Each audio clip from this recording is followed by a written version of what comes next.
going on, Moon Gang? I hope you're having an awesome day. This video will be your weekend wrap up for both AMC and GME. I'll be going over the most up-to-date and recent short interest numbers for both of these meme stocks. I'll be talking a little bit about an interesting trend that I'm finding specific to AMC. And then after all of that, make sure you stick around until the end because I'll be doing a technical breakdown of both AMC and GameStop so we have a better idea of where we've come and where we're potentially going. Before we hop into that though, as a friendly reminder, if you enjoy these type of updates or if you like the live streams that happen from Monday to Friday, don't forget to join up with the Moon Gang by hitting the subscribe button. Also, this trading platform that you see in front of you is Webull. If you sign up, there is a link in the description of the video. You get this platform for free trading, and when you sign up, deposit $100, you will receive 2 free stocks. All right, let's hop into it. As of now, just so everyone knows, I am filming this on Sunday, April 25th. AMC closed out the week at 10.19 and GME closed out the week at 1.50. We are about to head into the last and final trading week of April. So let's hop right into the short interest numbers.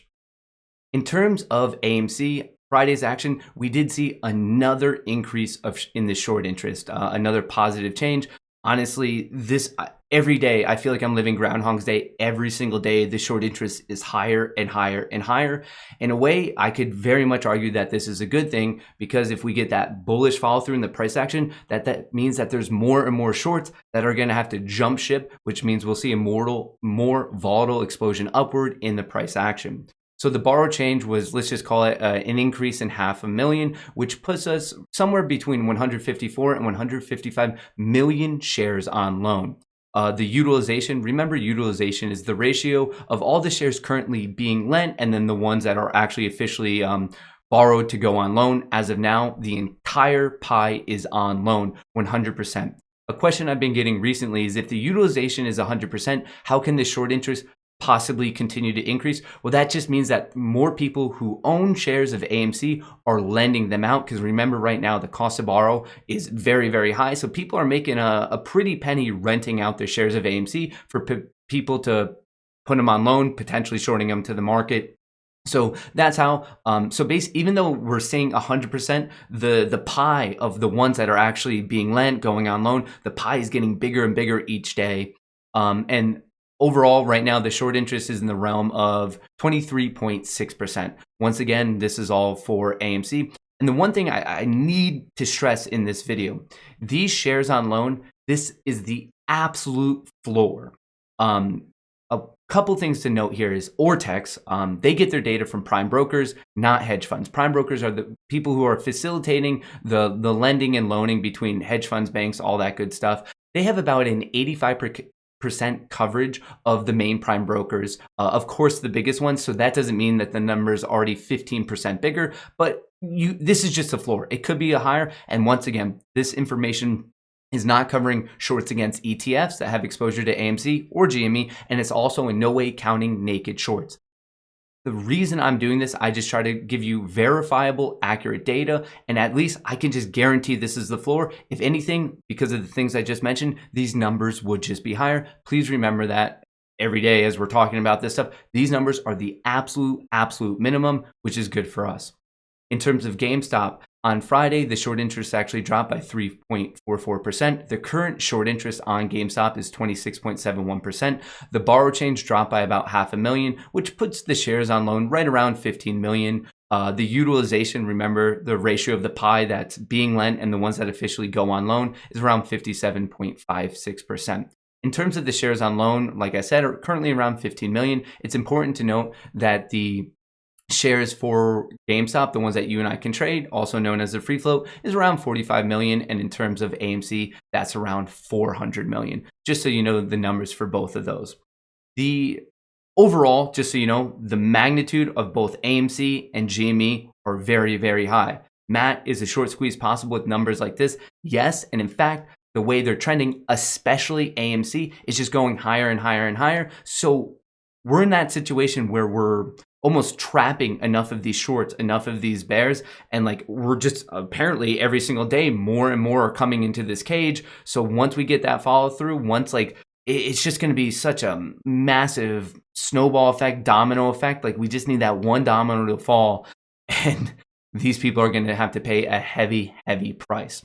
The other interesting trend that I want to bring up that I'm talking about with AMC that I haven't brought up in a while is I think one of the driving factors in what we saw with GME, AMC is just how much it's talked about. Obviously, this is a big social, at this point, I would argue almost cultural movement. And one of the metrics I care about that like I think is going to be directly correlated to the success is just how many people are talking about it. I think that's a very, very key data point. And for quite a while, like, I mean, obviously at the start of February, both AMC and GME were sky high. Since then, we came down. Then people were searching it once again when we saw that push to around the mid 14s. And right now, usually, I mean, if we were to do technical analysis on this, you could almost just say it's range bound. But more recently, there's been another uptick, which just what all this is, like, as you can see on the screen, this is in the United States, past 90 days, and it's YouTube searches. So as this continues to go up, that shows that there's more and more people interested. So right now, like, once again, like, we're not at that sky high peak that we saw previously, but once again, it just seems like we're trending up. So this is something I will be continuing to watch. I think it's a good thing for you to watch because it might tip its hat. This data point, like, kind of tipping its hat of like, yes, once again, people are reinvigorated in this fight because right now, if you're watching this, there's a very, very good chance that you are a hardcore diamond-handed hodler, and that's awesome. Like, we're staying in this fight. I think right now, one of the tipping points that we need, like a big, I guess, missing piece to this puzzle is kind of like those fair weather investors of like, oh, they thought it was cool, it was interesting, and now they've lost interest. It's that group. It's that group on the fence that we need to bring back into this fight so we have a better chance of winning it. And it looks like right now, between the short interest, what we're seeing in just these social trends, looks pretty favorable for us, at least in my own opinion. Please remember, I'm not a financial advisor. All I do is share the evidence I find and put my own like opinion on it, but you got to do your own due diligence for anything that I say or really anything you're seeing across the entire internet. All right, so with all that being said, let's do some technical breakdowns.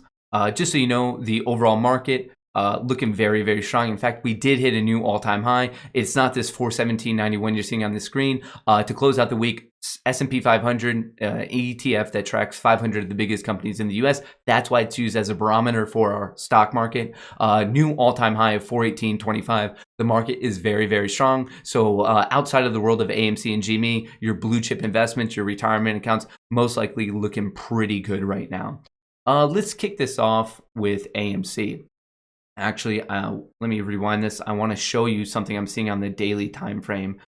So right here, ignore the red for right now. Actually, let me get rid of that. So for quite a while, I could argue that we have been in this trend, just lower highs, higher lows, consolidating. It is very, very common in the stock market to go from periods of consolidation to expansion and vice versa. So the fact that we're seeing lower highs, higher lows, and a decrease in volume, that's classic consolidation, which, i.e., leads into expansion. What's interesting is this potential phase of expansion might be starting very soon because from this high on January 27th to the next major relative high on March 18th, look at that. Looks like we're at least attempting to break out. So this is something that I'm definitely interested in watching this upcoming week, the final week of April, to see if we can break out. And then from there, the levels I'm interested in watching is actually a whole different trend line. It looks like we might be getting a double technical breakout. So this same white trend line is not the one I just had. This is on a smaller, this is the 4-hour chart. The previous one was the daily. So on 2 time frames, we're pushing this level of just psychological resistance. Trend lines, levels of support, resistance. The only reason they have value is because other people are watching it. The fact that I'm like, oh, it's bounced here before, maybe it'll bounce again, so I buy it. All these lines are just really self-fulfilling prophecies. So anyway, I'm assuming, myself included, a lot of people will be watching this trend line. And if we get that breakout, I will then be watching this region of resistance. That's why I have it in red between 1124, 1160. From there, I think things get very, very interesting for AMC. I will be watching 1250 and past that, this recent relative high of 1450. In terms of taking a step back, yes, right now, AMC is at 1016, but I think in these weekend updates, it is useful to see like kind of where we've come. For AMC over the past week, green, a gain of 8.9%. Over the past month, a gain of 12.64%. And from the start of 2021 until now, we are up 380%. The reason I'm bringing this to your attention is don't let a small 1, 2, 3% drop in on a daily trading basis scare you in any way. Don't let any FUD of oh, AMC dropped whatever percent today. Look how far we've come. It's very, very reasonable to have healthy pullbacks. That's just how the stock market works across every major time frame. AMC is clearly in the green, which means that those shorts, those bears, clearly have to be in the red. They are, I would argue, feeling some pain right now. We just need to kind of turn that pain meter up on them. Now let's talk a little bit about GameStop. This is the 4-hour chart for GameStop, currently trading at 151, also consolidating. I mean, really in all of March, lower highs, higher lows, kind of the same general pattern that we're seeing in AMC is what we're seeing in GME. GME actually honestly consolidating a bit more. I would argue that the closest support is around 132. Past that, I will be watching 113. And below that, we have a very important psychological level of $100. On the top side, we have 175 followed by 185. And from there is a noticeable region of resistance between 200, 212. Above that 212, I think we could see a push to the next psychological level above 250. And at 250, if GameStop gets above that, equivalent to what I was saying about AMC of where things get very exciting, that's at about that 250 mark on GME. Right now, GME trading at 151. And in terms of where we're going, where we've come over the past week, it did drop 2.2%. But over the past month, it's up 25%. And from the start of 2021 until now, we're up 702%. Those are massive, disgusting, incredible gains. So once again, don't let a little 2% drop in 1 week take away from the fact that it's up an incredible amount in the past 3 months, 4 months. So remember, when in doubt, zoom out, look at where we have been to get a better idea of where we're potentially going. And knock on wood, with any of the fall through this week, I think, I get it. A lot of us, it's just how much more discipline, patience can we have? And I'm sending this message to you that things are still looking favorable. Don't let anyone tell you that the squeeze, it's not happening, it's not done. It's still very, very possible. In fact, what we're seeing in the verifiable data, I would argue strongly favors us. But once again, these are just my own opinions. I would love to get your thoughts on both AMC and GME in a comment below. Don't forget, if you enjoyed this video, if you think someone else could find some value in it, I'd really appreciate it if you could drop a like and leave a comment. Both of those things help out with the algorithm. And if you want to join up with the Moon Gang, don't forget to hit that subscribe button. I'm going to catch you this week. Don't forget, I will be live streaming Monday to Friday. If you want to be a part of that, make sure you have your notifications turned on. All you have to do is go over to that bell icon, click on it, and switch it to always. From me, Chair and Duckshirt, best of luck in the markets.